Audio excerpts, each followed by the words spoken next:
Welcome back. I am Justin with my co-host Eric.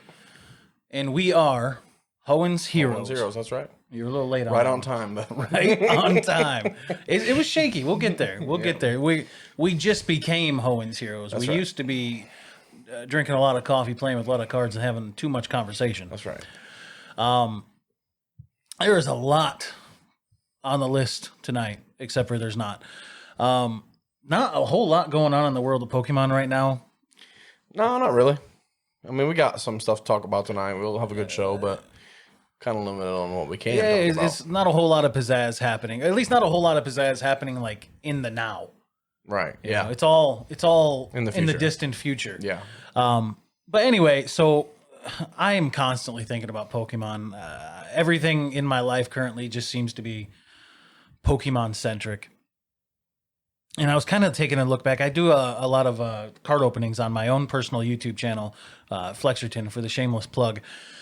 However, and it just made me think about something that I do now that I never did as a kid.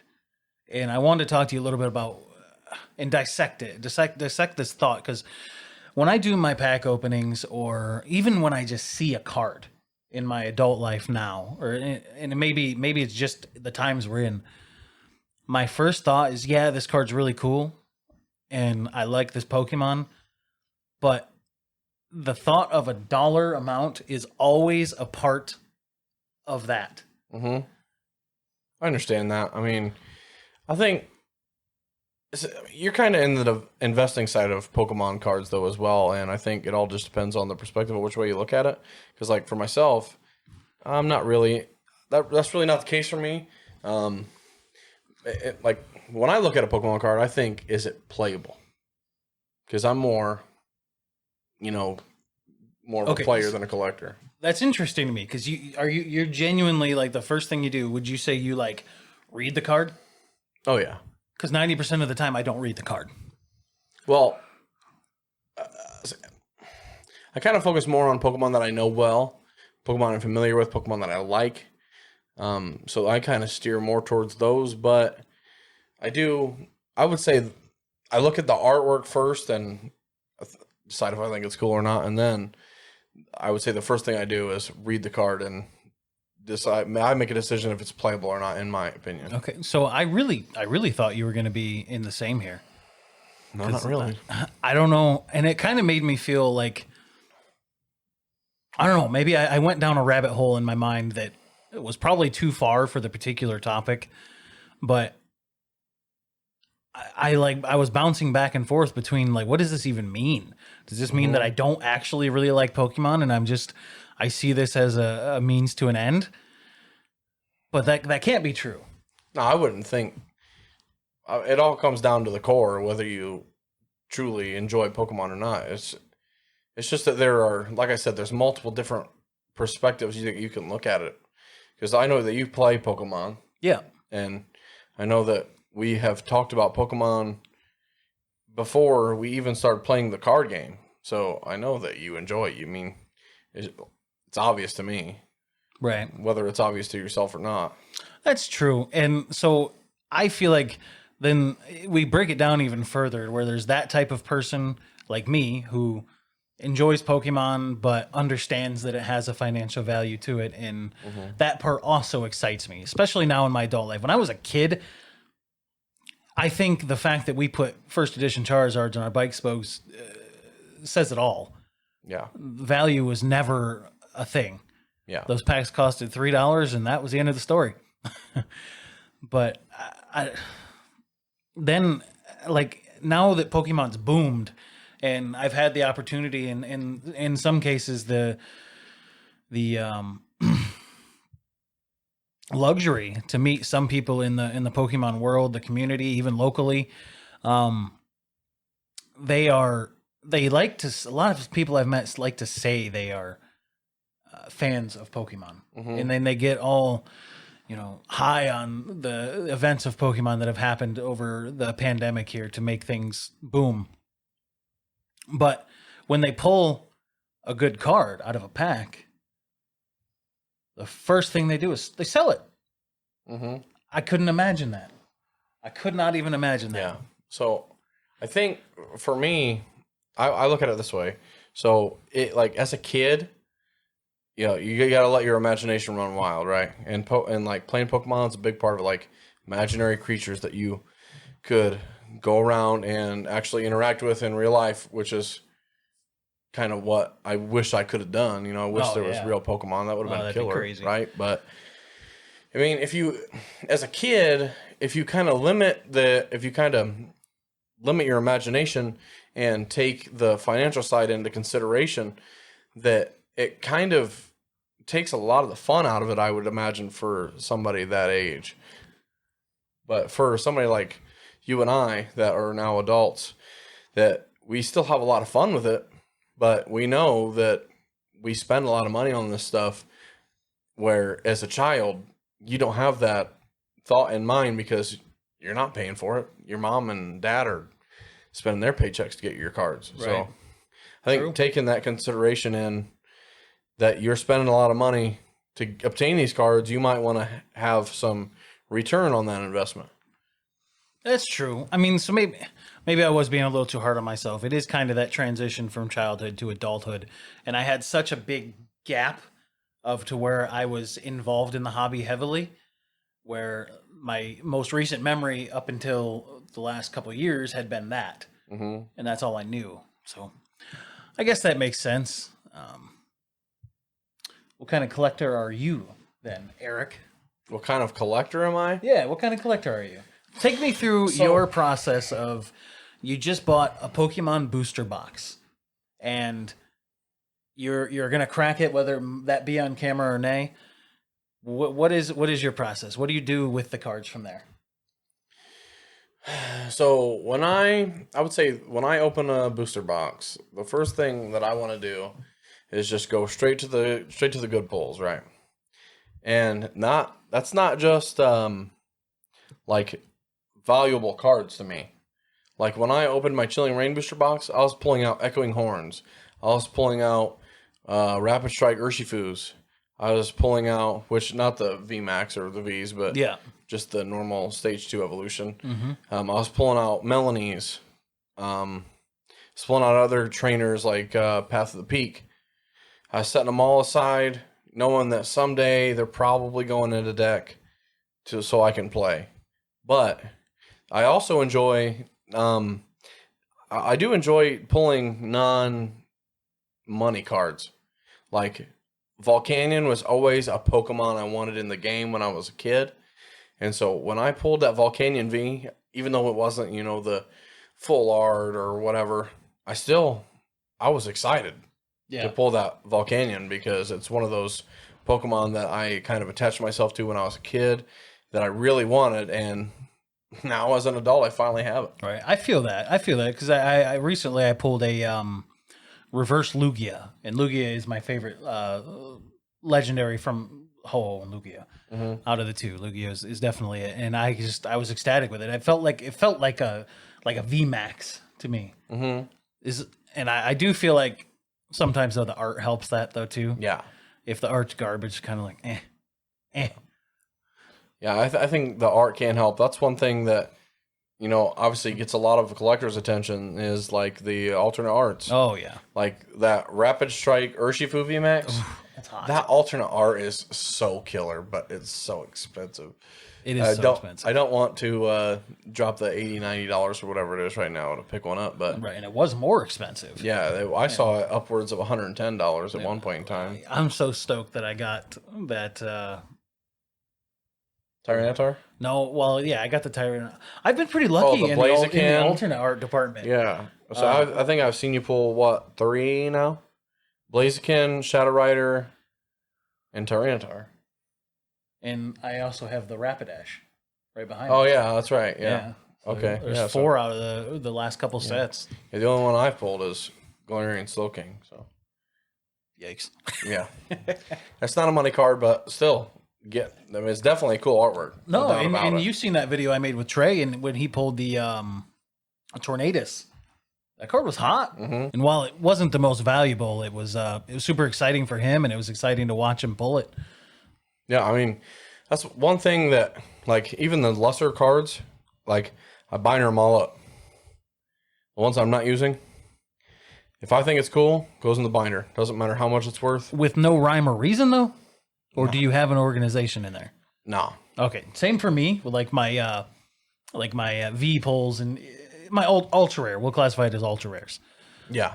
The ones that aren't going into like top loaders or card saver ones or getting prepared for grading, they're just willy nilly in there. And then bulk is kind of bulk, except for I separate reverse and hollow cards, and it doesn't matter if it's reverse rare, reverse uncommon, reverse common, and hollow. It all just goes together. Yeah, I mean, like, same for me, kind of. Like, if it's not a rare or higher, it just kind of gets thrown back in the booster box. Yeah. And set off to the side for bulk.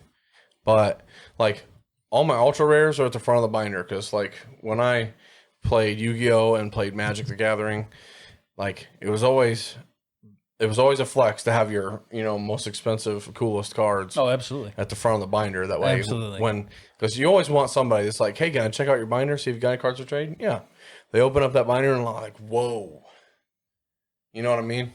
So that's always one thing that I've enjoyed. Yeah. No, I have a memory of going to KB Toys. And I think I've mentioned it, but maybe I've talked about it a lot. Maybe I've mentioned it here, maybe I haven't. But it was a toy store in Coldwater where I grew up, and every single, I want to say Saturday, everyone would get together, both adults and kids alike would get together and just trade. There really wasn't a lot of playing going on, but we would trade cards. So everyone brought their binders, their backpacks, however they were transporting their cards. And I always remember putting like my whole first page, and I can't say whether they're first edition or not, but I did have a whole 9-pocket page of Charizards just in the front, just flex, just pop, put it out there, boys. Yeah, that's kind of what I do. Like the cards that I do have like a separate pile in top loaders for cards that we're going to send off to get graded eventually. But all my cards that are definitely like top tier cool, to me at least, front of the binder. Has to be. Agreed. Totally agreed. Except for, in a side note here, have you heard anything about these graders being extremely anti-top loader? Yeah, I remember PSA used to not take cards that were in top loaders. They won't. They still won't? They still won't. I heard that they... To my understanding, they won't. I heard that they undid that. So, I mean, as far as PSA goes, I can see where they may like be able to damage the card when taking it out of said top loader. But I've been watching a lot of content on people who are big in the grading world, and I don't know their reasoning, and I don't know why, and I wish I did, but they all basically equate top loaders to being hot trash. Yeah, so they don't use them. What was it when Logan Paul opened up his box on stream, that he opened that Charizard and put it in a top loader? I saw a lot of people that like were live watching that. Yeah. Just cringed so hard when he put it in a top loader. No, so I can see like maybe the edges of the top loader are very, very rigid. So maybe you could lift up the cardboard a little bit on the card when you're trying to slip it in. Like it catches a little bit, but it should be also in a penny sleeve then too.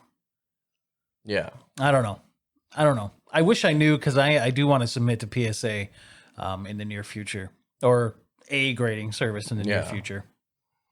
Yeah, we've discussed it, but we haven't really decided on where we're going to be sending off to. Yeah. Totally side topic, probably another topic for a podcast, but if y'all haven't heard of Ace Grading, I would definitely keep your ear out for that. For sure. Have you? I haven't heard anything about it, no. You know who Randolph Pokemon is on YouTube? No. He's a European gentleman. Really, really cool YouTuber. And honestly, I just learned that he's also a rapper, and like a straight fire rapper, and he does not look like he would be.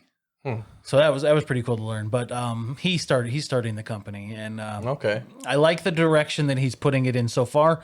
But again, we'll save that for another time. I think we've pretty much wrapped up my initial rant here, and I've said my piece on what I have to say. No. Well, I think the elephant in the room, Arceus, Legends. Yes, sir. We need to talk about it for sure. I've actually got some notes He's got notes. here on my cellular device. I also have an article pulled up. So something that I saw is the 3 starters that they show are from different generations. I'm a little sad about it. Yeah. So we've got Oshawott, Rowlet, and Cyndaquil are 3 Pokemon that came up in the trailer that was released on the official Pokemon YouTube channel 3 days ago from shooting this, which we're shooting this on August 21st. So August 18th is when the trailer came out. But I guess people are speculating new evolutions, new forms, because they're not in their home region. I'm not 100% sure. I haven't. So, as far as I know, it's all speculation. before we get too far, I am going to read. I do want to read off kind of a mouthful off of the official text, if you will. Okay. And then we can discuss further. And maybe this will help. So, legends.pokemon.com. If you go to the menu and you click story, this is where you'll find this article, this information. So it reads, your adventure is set in the expansive natural majesty of the, and I may butcher this, Hisui region in an age long ago when it was rare for people and Pokemon to live in close harmony. In time, this land of Hisui will become called Sinnoh, a region you may know well. Mount Coronet rises from the center of Hisui region, surrounded on all sides by areas with distinct environments. Each area is rich in its own natural features and plays host to different Pokemon ecosystems. One such area is the Obsidian Fieldland, which is resplendent with gorgeous flowers and verdant vegetation. What's more, it appears to teem with Pokemon that favor meadows and forests. And I really don't think there's anything else crazy to go on. I don't want to do like too many spoilers of like NPCs or anything like that. I do think it was an interesting fact that this used to be Hisui, the region that is being played in, will later on become Sinnoh. Let's go forward. Well, my first thought is we did see a couple new Pokemon in the trailer.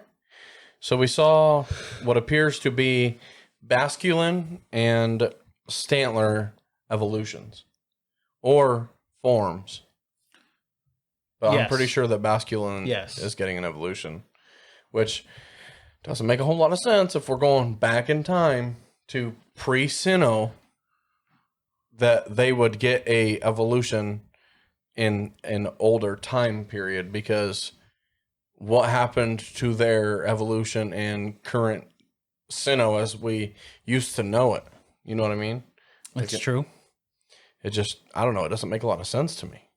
Unless they're not actually evolutions, they're just different forms, because we saw a new Growlithe form that is either rock, well, we're assuming is rock type, because we saw in the trailer, was it? I don't know. I think it was Vulpix used Quick Attack, and it was not very effective. Yeah. So I am not super versed in Arceus, and I kind of don't want to be, because I'm excited to see what this is all about. But I do know the basic premise. But just dissecting that article there, just that little tidbit of information. It's set in a time where Pokemon and humans were not commonly interactive in the way that we know them to be. Yeah. I'm really intrigued to know, is this a situation where Pokemon are actually going to like aggro you? Like, are they going to physically attack you? Are they hostile? Well, yeah. Did you watch the trailer? Yes. Because because you actually like have dodge moves, like your I seen that. Yeah. Tumbles and whatnot. Yeah, there was a Luxray that is physically trying to hit you with like a Thunderbolt attack, and you have to like dodge all the way. There's also a Ursaring that chases after you. You don't want to be on the other side of an Ursaring attack. No, you 100% You just don't. don't want to be. That's one big brown bear, and I do not want to see his insides. You know, that's an interesting thought, though. I know we're on Arceus, but is there many Pokemon that you really want to be on the other On the side receiving side of? Yeah. I don't think so. Even the most smallest, minute Pokemon has abilities that I imagine would just hurt greatly. So, like, another thing is, like, you got to look at Pokemon or Pokedex entries. I think it was, like, what is it? Oh, what's Slugma's evolution? Magcargo? Magcargo. Like, I can't remember. I think it was Magcargo. I was reading somewhere, like, somebody was like, what if Pokemon existed in real life? It was a Camerupt or a Magcargo. If they physically existed, like, the world would go extinct. Right. Because of how I can't remember exactly what it is. I'll have to bring it up some other time. But it's like, yeah, the world would go extinct because of how hot Magcargo is or whatever, or how much Camerupt's volcanic eruptions give off. Yeah. Like, I can't remember the exact Pokedex entry. I'd have to look it up, but yeah. I just don't think you want to be on the receiving side of You definitely don't. any Pokemon, to be No, honest. this sounds like a very scary world to live in. Yeah. But, I mean, then again, the world of our actual history is probably a pretty freaking scary world to live in, too. Yeah. So maybe this will turn out to be a little bit more accurate feeling than it is. But any other notes here? So I don't really have any other notes, but can we talk about the game, like the concept of the game? I think it's something that a lot of people have been wanting to see for a long time. Almost like an origin story. Yeah, like an origin story alongside the fact that you're free roaming. And it kind of has like a little mix between Pokemon Go too, because you have to actually throw the balls and hit the Pokemon Right. in their little hitbox. Right. Now it does. I mean, the trailer kind of led me on to think there's like a lock-on feature or something of that nature. Well, he misses the Growlithe, and Does he? the Growlithe like locks on, and it looks like they go into almost like a battle. Like the Growlithe is like, as soon as you miss him with the Pokeball, you pull aggro on him. Now. Yeah. No, that's pretty exciting. Now, for me, that battle system, and maybe apparently I've missed a lot of things in the trailer and misinterpreted them, but it does seem kind of sort of turn-based combat. Yeah, I mean, it still does seem like they have that turn-based-esque kind of style format, Yeah. whatever you want to go, call I it. go, you go, I go. Yeah. Now, realistically, is that how Pokemon would be in this style of No. world? No, but it's still got to be a fair game. I get it. For me, I mean, this is just me. It's a matter of opinion. I know it's not Pokemon style, and I'm not even going to be mad at them for staying true to what they do. But for me, I would almost rather, if you're getting into combat, you almost go like into Pokemon, and you become character, almost like a Final Fantasy game, where you swap in between characters and you control the characters, Yeah. and you actually battle as your Pokemon, and you get to move around, duck, dodge, almost like the show. It kind of sounds like a Pokken tournament. That sounds like you're describing Pokken tournament. Well, maybe they should have incorporated some of that too. Yeah, I think that you need to play Pokken tournament, but that's what it sounds like to me.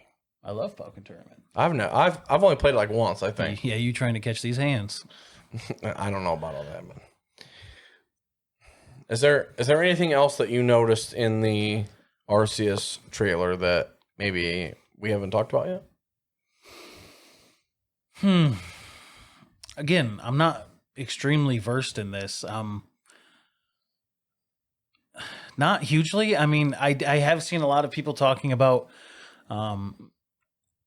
is Arceus actually a god, or is he just a legendary Pokemon? Well, in the trailer, I think we see like Gyarados, Ursaring, a couple other Pokemon almost enter like this rage mode. Like their eyes turn red and they become a little bit more fierce. And I think it's all Arceus is doing. Like, he has control over all other Pokemon. And I think, from what I saw, they get like this little symbol next to them when they're in this like Okay. rage mode type deal. But then later in there, you see them all gathered around again, and their eyes are fine. So I don't know what. I mean, I'm not sure. I would assume it's gotta have a part to play in the story. I mean, I'm assuming you have a chance to interact with this Arceus and make him pull these Pokemon out of their deep rage. But I don't know. We're gonna have to play the game to find out, I suppose. Yeah, there's a lot to speculate about, and all I can speak on right now is what I've seen, what I know, and I'm excited, but I'm not excited, to be honest with you. You're not excited about it? Let me elaborate here now. Well, I'm gonna need some elaboration on that. So a lot of my disconnect and a lot of the reason why my Nintendo Switch catches a lot of dust is the very, very, very, very animated, and I know all games are animated, but it's like very cartoonish Breath of the Wild animation. I was not a fan of Breath of the Wild, and there's more to it than that, because I always say to people, because everyone knows that I'm a Legend of Zelda fan. Through and through, I love it. Now, I always say that if they never slapped the name Zelda on Breath of the Wild, if it was never even associated, and you just called it Breath of the Wild, I probably would have enjoyed the game. But I do not think it was a good extension of that franchise. And along with that, I was not a fan of the style of animation. And Pokemon Arceus seems to be very, very, very similar in the way it plays, in the way it looks, in the trees, the grass, the mountains, skies, everything looks Breath of the Wild. That's interesting you say that. So you think that if it wasn't associated, it would have been a good game, but just because that it is, it's not? You don't... I think that's a personal feeling. I really do. I think it's a personal feeling. And I think maybe someone in a later generation from myself who did not grow up with the first Legend of Zelda games into the N64 and GameCube eras probably would think it's a good game, and maybe it would make them love the Legend of Zelda franchise as well. But it definitely was not for me for multiple reasons, though. Like I don't love the animation of it at all. I can't really speak on it too much because I don't think I've ever played a Legend of Zelda game in my entire life. Oh, really? Yeah. Did you play Breath of the Wild? Did I? Yeah. No. So I'm in that sense, though. I like the fact that, and I hope Pokemon Arceus does things like this, and the trailer does hint to it that you'll have the ability to craft things and make things and gather resources and whatnot for various things that you'll need in the game.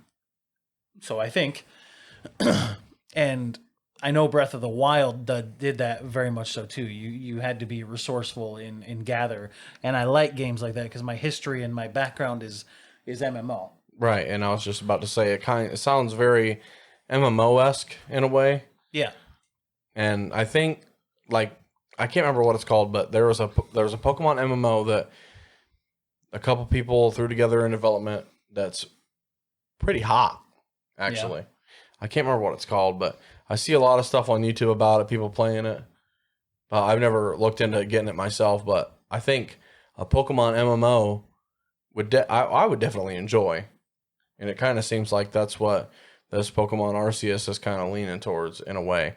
Not really so like head on the nail MMORPG genre, but it seems like they've kind of implemented a little bit more of the... Yeah.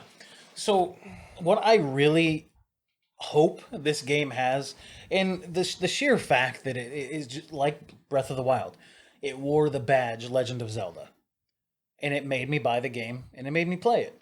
Not for a very long time, because I lost interest, but Pokemon Arceus bears the badge Pokemon, which is ingrained deeply in the fibers of my being.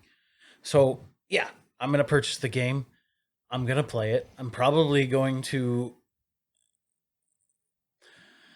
falsely love it at first. I'll probably love it just because I'm riding a high. But I really hope the game delivers on a few things. So the trailer did show us some things that kind of do excite me, but I hope it incorporates much more than it leads on. And if it doesn't, I think it's going to lose a lot of people. I think you need to have very interactive gameplay. I think you need to actually have some grinding to it, you know? Yeah. I want some gathering with a purpose, not just because, but with a purpose.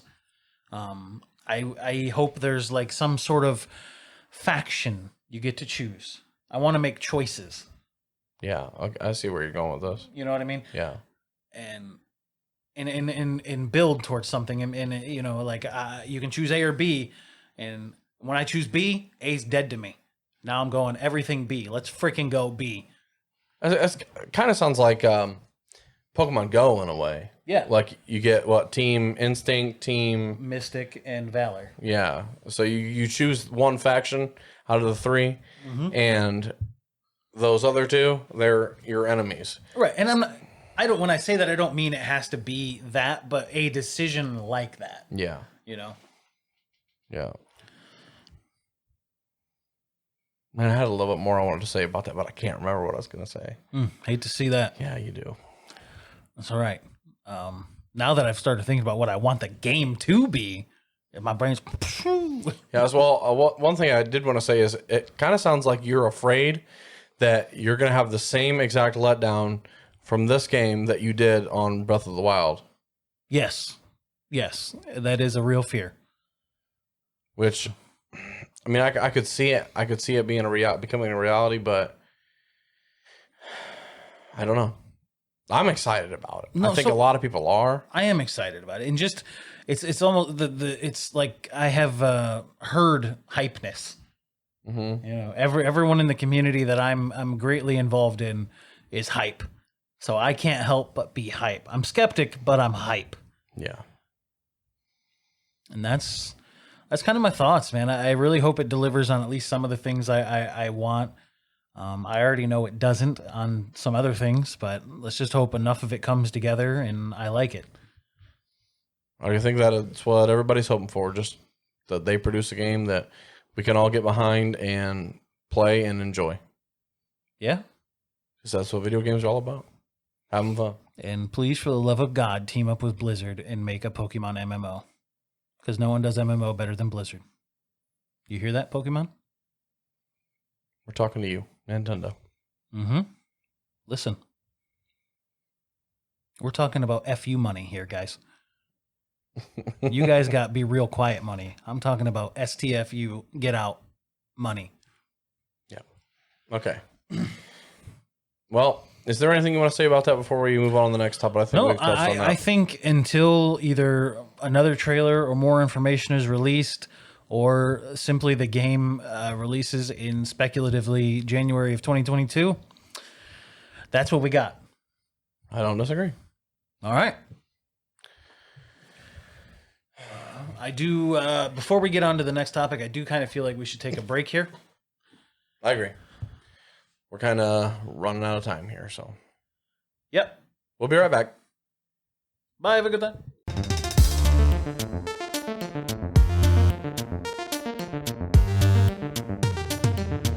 Start.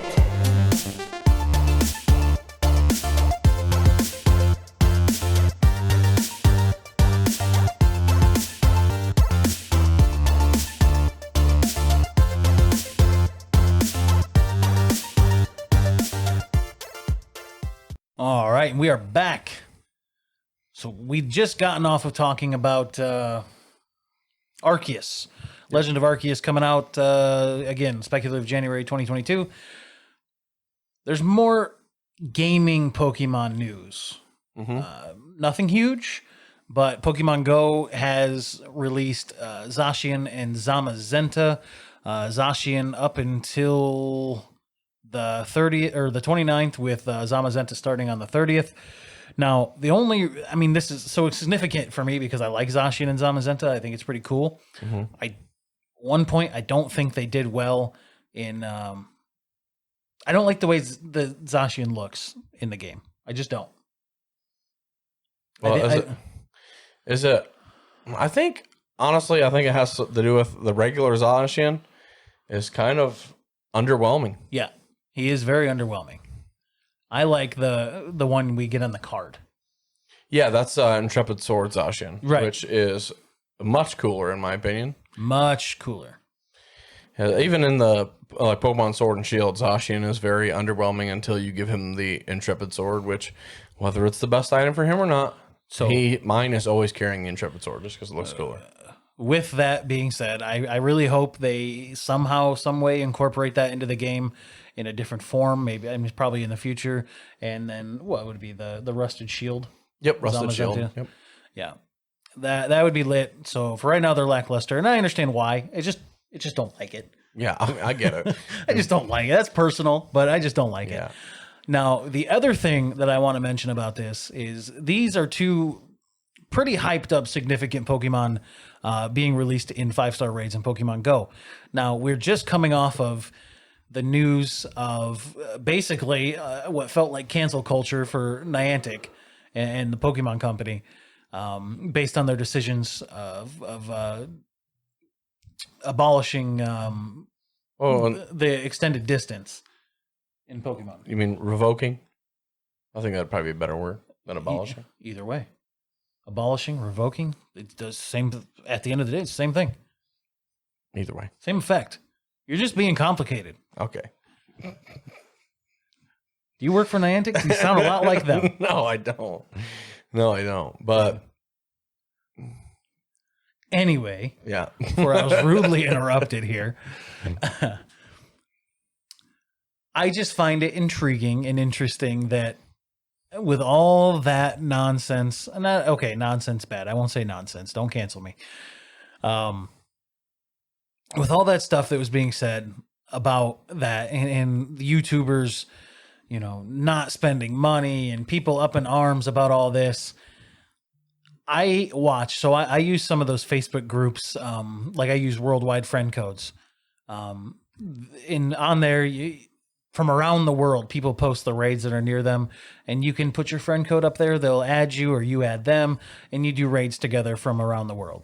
It's an easy way to get a raid group, which in most circumstances, if you're just trying to keep it local, unless you have a play group, it is incredibly difficult to get it done. So this is a nice thing that you can do, and it helps you advance in the game and get the Pokemon you want and love. But, little caveat here, it requires a remote raid pass. How do you get those? You buy them.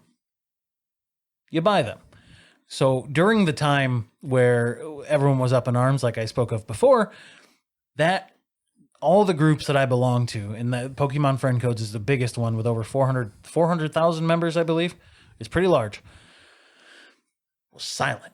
It was just people talking about the events, slandering Pokemon, or just, being a community and just talking about Pokemon, which was not anything bad in itself.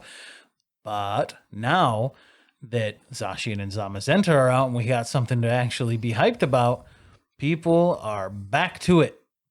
We're spending money, folks. The distances haven't changed. Niantic has done nothing but release something that people want. And now we've kind of forgotten about what happened because we really want these Pokemon. And the grasshoppers and the cicadas start playing their background music, bud. Yeah. People are silent. Facts. I don't know the timeline or if before this happened, the information on Zacian and Zamazenta were released. I'd be really interested in saying that, because if it was not known that these Pokemon were going to be launched at this time before this happened, I would almost be a tinfoil hat kind of guy saying that Pokemon and Niantic decided to do this because of everything that was going on. Could be. I would almost smart business move by me. If that is the case, I do. Part of me feels like it was known beforehand, which would negate all of this. But if that is the case, Quite the flex, Pokemon. Quite the flex. I think it was known before because I remember us, we always have our pregame before the show. We talk about what we're going to talk about. Yeah. And pretty sure those were two subjects that came up at the exact same time. Like one right after the other, because we were out there sitting on the couch talking about the show. He said, Pokemon Go, cancel culture, Zacian and Zamazenta coming into the game. That does sound like something I would say. Also, one thing I want to talk about while we're on the subject of Pokemon Go is why do I never get invites to the raids when you guys are out Pokemon going? Because you were never online. I'm a text away. But... So Sunday, we're going to be out all day. And if you want to be invited to Zacian raids, I will invite you. What level are you? Probably close to 30. Oof, I don't know if my phone's going to have service. Yikes, bud. I got all sorts of Rayquazas I can just throw at this Zacian, bud. I'll do some damage, I promise. All right. It won't be a waste of space. No, it's usually not a big deal when me and Krita both go out because we use the website. Each person can invite 5 people. Well, each person who's actually at the raid can invite 5 people. So we get 12 people total typically, which is more than enough for realistically any raid with pretty much any level. Which, just side note, I don't really love the system. If you're allowed to be invited to a raid, which I think you have to be 15 or something like that. Maybe I'm wrong. It's something. It's something lower than it technically should be. But I feel like if you are allowed to raid, let's say it's 15 for argument's sake here, and you take 5 15s in there, you will never, ever, ever, ever beat a 5-star raid. Ever, ever, ever. 15 what? What do you Level 15. Oh, I got you. Trainer level 15. I got you. I just don't understand how that is okay. Like, it's like, here, you can do this cool thing, but really you need to be 20 levels higher. Yeah. I'm not too versed on Pokemon Go because I haven't played in a while. Well, that is one of my fortes. Well, that's all for Pogo. I just wanted to rant about that. Zacian Zamazenta's out. That's cool. The whistleblowers and the cancel culture is awfully silent. So, and that's my piece. Yeah. I digress. Other news I don't want to spend a lot of time on because we've mentioned it and we've beaten the dead horse. Evolving Skies is coming out August 27th, and I know that we've been seeing.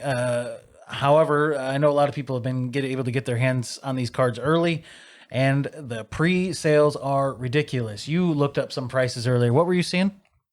So there was a Rayquaza VMAX alternate art, $500. $500. Which is kind of what I expect the graded version to be once this sets out. I mean, I get where like pre-sale, like, people don't have access to the cards yet, but some people do, and you got to pay that premium. Sure. And Rayquaza is a chase card, and it's also going to see play competitively. Oh, such good play, too. Which, speaking of, when was the last time that we saw a chase card be a playable card in the game? Meta? Oh my god.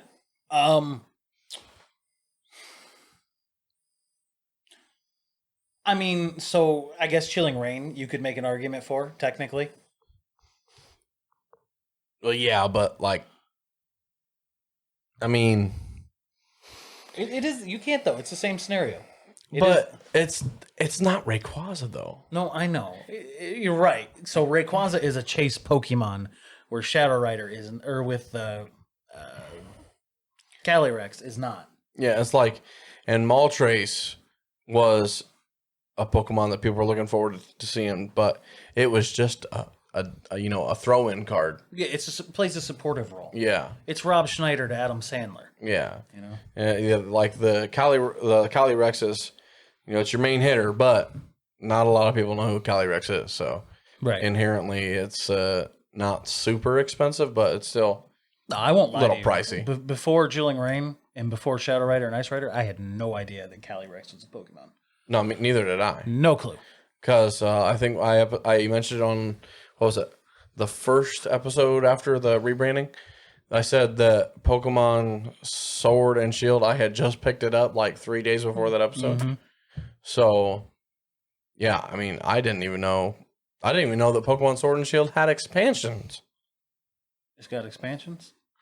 Yeah, it does. It's no secret, or maybe it is to you guys. I'm not a big like main Nintendo game guy for Pokemon. I'm not a big Sword and Shield or you know what are the other ones? Diamond and Pearl, Sun and Moon. Sun and Moon, so on and so forth. Yeah, I'm not. That's not me. I've never been a huge fan of them.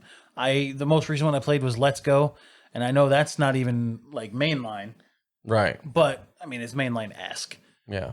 Plays similarly ish, and I enjoyed it. I like some of the new things, but they're just not really for me. Yeah. Now, one thing I will say, now you're probably going to find this mind-blowing, right? But Urshifu from Battle Styles, he was the first DLC. Okay. He was the main part of that expansion. And then Chilling Reign and Crown Tundra, Calyrex is the main part of the expansion. Gadzooks. I know it, right? The two best cards out of those two sets are the main, Pokemon in the expansions. Who would have thunk it? I know it, right? Man. That's crazy. So yeah, that's really it. If you're one of those, I did want to ask, like, and not even ask, just make the statement of who, like, I know these pre-release cards go up on the internet for these prices, but who the heck are the people buying them? Who pays that? $500? No thanks. Without knowing what the financial strength of the card is going to be a month or 2 or 3 after the set is out. We know this set's going to be printed into an oblivion. We already know that. Yeah. Like, shops haven't been able to get cards for a while, and our local shop is getting 2 quite large allocations, and he's a small guy. So what does this mean for the big guys? They're getting massive drops. This product's going to be out there. It's going to be obtainable, which is good. I like it. It's exciting. But that also means that these big hit cards are going to have population reports like crazy. Yeah. Well, one thing I will say is not everybody's going to have access to this, but if you have a good LGS and you know your guy, you can pick up one of these boxes for pretty close to $100.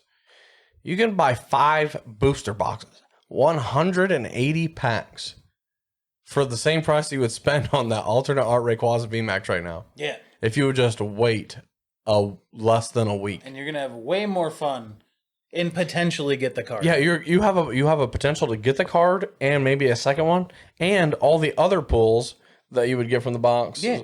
I promise you, what you get in the boxes, you could sell and buy one. Yeah, you got like alternate art Leafeon, which I will say one of my favorite arts in Evolving Skies, but that's all top of our Yeah, we'll go over this in another episode. Anyway, I don't want to get too deep into it, but that's my little rant for that. All right. So we're nearing the end here, guys, and I know in previous episodes we had discussed starting a segment, question or questions of the week. There will only be one this week. It is a doozy, and would you like to pull it up? It does come from our friend Tyler the Buffoon on Discord. He asks us, he says, what is your most memorable pull? And I do believe what he means by that, and he's saying PULL, is just throughout our Pokemon journey, in opening packs and cards, and what was our most memorable card that we've pulled from a pack. Is that what you gather? Yeah, I'm pretty sure that's what he's asking. Okay. You never know with the Buffoon, man. Yeah. You never know. Do you have one out here? So one thing I'd like to say is I didn't open a lot of Pokemon product when I was a kid. One thing that I was bigger into Yu-Gi-Oh when I was a kid. So I had Pokemon cards, but it's like my grandparents, they would go to auctions and like buy binders of Pokemon cards, and that's what I would get. And my biggest memories were like having all the base set hollows, like Raichu, Venusaur, Blastoise, Charizard. Like I remember I had all those cards. I had Hitmonlee, Hitmonchan, all holographic. Unfortunately for me, I don't really have a lot of pulls from when I was younger. I'd say my most memorable pull that I can remember is more recent. It's a couple years back, like black and white days, is from Legendary Treasures. I opened basically the story goes is I went to Walmart and my buddy Chesney, he says, I bet you won't buy those packs. I says, I bet you're wrong. He says, do what you want. So I just put my hand at the back of the rack and just right into my cart. Every single pack on the shelf. Oh, snap. Every single Legendary Treasures pack. And I think I pulled 2 full art Mews and a full art Shaman EX.